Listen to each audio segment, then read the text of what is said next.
Itu talbis. Iblis punya kerja ni, benda tu benda dosa, benda tu benda tak bagus, tapi iblis dia decorate benda tu, dia hias benda tu bagi nampak bagus. Itu kata talbis. Maka talbis iblis ni dia berlaku kepada macam-macam orang. Hang satu alim, ulama, dia ada cara dia. Hang satu orang politician, ahli politik, dia ada cara dia. Janji semua ni akan diperdayakan oleh dia. Ini buku ni cerita pasal itu. Buku ni ditulis oleh siapa? Al-Imam Ibnul Jauzi. Ni hak kita duk cerita ni. Ada satu cerita dia ni. Dia tiap-tiap kali lepas semayang, dia pasal masa dia kecil, dia kata, dia cerita dalam kitab dia Al-Mawdu'at. Dia kata masa dia kecil, dia duk pergi mengaji dekat Tuan Alim hak duk mengajar pada di tempat dia. Satu Tuan Alim ni sudah baca satu hadis. Sudah baca satu hadis, dia dengar, dia sudah capture benda tu, dia terus pegang, dia buat amalan. Apa dia? Tuan Alim tu, ustaz tu, tok guru tu baca satu hadis, cerita kata barang siapa selepas sembahyang fardu dia baca Al-Fatihah, kemudian dia baca ayat kursi, kemudian dia baca ayat daripada surah Ali Imran ayat 18, syahidallahu annahu la ilaha illa huwa wal malaikat. Kita dah baca kan? Satu. Kemudian baca ayat 26 daripada surah Ali Imran, qulillahumma malikal mulki tu'til. Kita baca tak? Baca. Okey. Siapa yang baca benda ni selepas semayang ni, tok guru hak dia pergi masjid masa kecil ni mengajak baca satu hadis abang yang tu.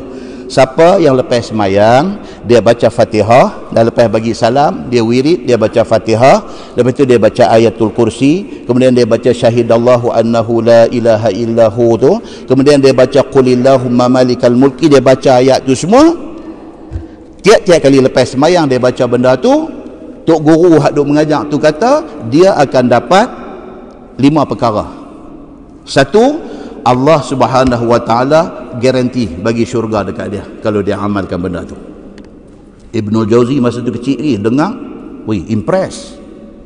Yang kedua, dalam hadis yang tok guru tu baca kata Allah akan pandang orang yang lepas semayang baca Fatihah, baca ayat kursi, baca 2 ayat daripada surah Ali Imran tadi ni, Allah akan pandang dia 70 kali pandang tiap-tiap hari. Tok guru mengajar tu baca hadis kononnya macam tu. Yang ketiga, Allah akan tunaikan 70 hajat dia satu hari. Hadis ni tok guru tu baca, dia duk dengar, dia budak masa tu, dia kata. 4, Allah akan selamatkan dia daripada apa-apa musuh dia. Yang kelima, Allah akan pelihara dia. Orang yang baca apa tadi? Fatihah, ayat kursi, 2 ayat syahidallahu annahu tu dengan qulillahumma malikal mulk. Baca yang tu selepas daripada setiap kali semayang, Allah akan bagi dekat dia 1, 2, 3, 4, 5 benda ni. Hadis tu bunyi lagu tu. Dia budak masa tu dia dengar, betul-betul motivated. Dia rasa, weh, ni tak boleh lepas ni, ini peluang cukup baik ni, dapat syurga dah cukup baik. 70 kali sehari Allah nanti duduk tengok dia, 70 hajat dia Allah nanti settle bang. Apa musuh pun Allah akan protect dia daripada kena apa-apa tak elok dengan musuh, dan Allah akan pelihara orang. Apa sangat dia kata nak baca Fatihah ayat kursi dengan 2 ayat pendek ni? Apa sangat? Dia praktis benda tu selama 30 tahun. Siapa kata ni? Imam Ibnul Jauzi kata dalam kitab dia Al-Mawdu'at, dia tulis benda ni, pengalaman dia 30 tahun. Tiap-tiap kali lepas semayang dia wiridkan benda tu. Pasal apa? Pasal dia nak tu janji yang disebut dalam hadis tu. Okey. Selepas 30 tahun dia duk praktis benda tu, dia pun dah jadi satu alim besar. Dia pun mula duk cari balik ni benda hak dia duk buat amal ni, hadis hak dia dengar daripada tok guru ni masa kecil ni, dia pergi duk cari balik. Palsu rupanya benda tu. Allah, 30 tahun dia duk buat amal benda tu. Buat amal dengan harapan nak dapat tu janji-janji yang disebut dalam hadis tu. Selepas 30 tahun dia kata dia beramal, dia sendiri cerita benda ni dalam kitab tu. Bila dia duk baca benda ni 30 tahun, sampailah dia dah boleh jadi satu orang alim dan boleh mencari sendiri benda ni. Bila duk cari-cari, palsu rupanya benda ni. Dia stop immediately amalan tu. Dia stop immediately, dia stop amalan tu. Dan dia habaq dekat anak murid dia. Anak murid dia tanya dia. Ini dia tulis. Anak murid tanya dia, Tok Guru, apa masalah baca Fatihahnya? Itu Quran. Tok Guru, apa masalah baca ayat kursi? Itu Quran. Apa masalah baca syahidallahu annahu la ilaha illahu? Itu ayat Quran. Apa masalah baca qulillahumma malikal? Itu ayat Quran. Apa masalahnya? Pasal apa yang pergi berhenti benda tu? Jawab Imam Ibnul Jauzi, dia tulis dalam kitab dia.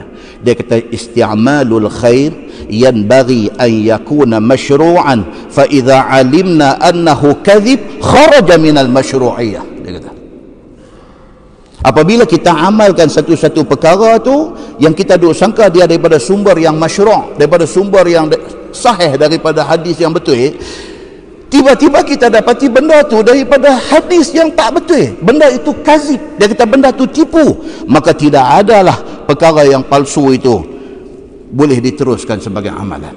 Dia kata, wah tuan-tuan, patah balik hak saya cerita dia tadi, hebat tak dia ni? Hebat tuan-tuan. Bukan masalah tak boleh baca Fatihah, bukan masalah tak boleh baca ayat kursi, bukan masalah tak boleh baca 2 ayat daripada surah Ali Imran, itu bukan masalah dia. Masalahnya hadis itu hadis palsu dan menjanjikan benda yang tidak dijanjikan oleh Allah dan Nabi. Itu masalah dia. Dia tertipu dengan hadis palsu. Dia buat buku dia, kitab dia nama Al-Mawdu'at. Mawdu' ni makna dia apa tuan-tuan? Palsu. Makna dia palsu. Mawdu', orang dia kata hadis mawdu'. Hadis mawdu' tu hadis palsu. Al-Mawdu'at maksudnya kitab itu menghimpunkan hadis-hadis palsu yang tidak diketahui sumber dan ternyata tidak datang daripada Nabi sallallahu alaihi wasallam. Dia tulis benda tu dan dia cerita pengalaman dia sendiri. Dia sendiri 30 tahun dia percaya hadis tu. Kemudiannya selepas 30 tahun bila dia selidik balik, ternyata palsu. Tidak ada rawi yang meriwayatkan hadis itu. Dan dia stop benda tu immediately. Muslimin dan muslimat yang dirahmati Allah sekalian, pengajaran satu apa dia? Ilmu very important. Ilmu ni penting tuan-tuan. Yang kedua, beramal mesti dengan ilmu. Tidak boleh ikut-ikut. Beramal mesti dengan ilmu. 3, ilmu yang sebenar mestilah sumbernya Quran dan hadis Nabi sallallahu alaihi wasallam. Dan yang keempat, kalau sudah ada terang di dalam Al-Quran dan hadis Nabi akan larangan terhadap satu-satu perkara, berhentilah serta-merta. Kita dah buat benda ni lama dah, kita dah buat, tu pum kata jumpa ayat Quran kata tak boleh buat benda tu sebenarnya, pum jumpa hadis Nabi larang buat benda tu sebenarnya, immediately full stop. That's it. Aku buat dulu pasal aku tak tahu. Now aku tahu rupanya ada ayat Quran larang buat benda macam ni. Tidak ada sebab untuk kita teruskan benda yang Allah Subhanahu wa taala larang di dalam Quran dia. Mudah-mudahan mukadimah itu memberi manfaat kepada kita insya-Allah.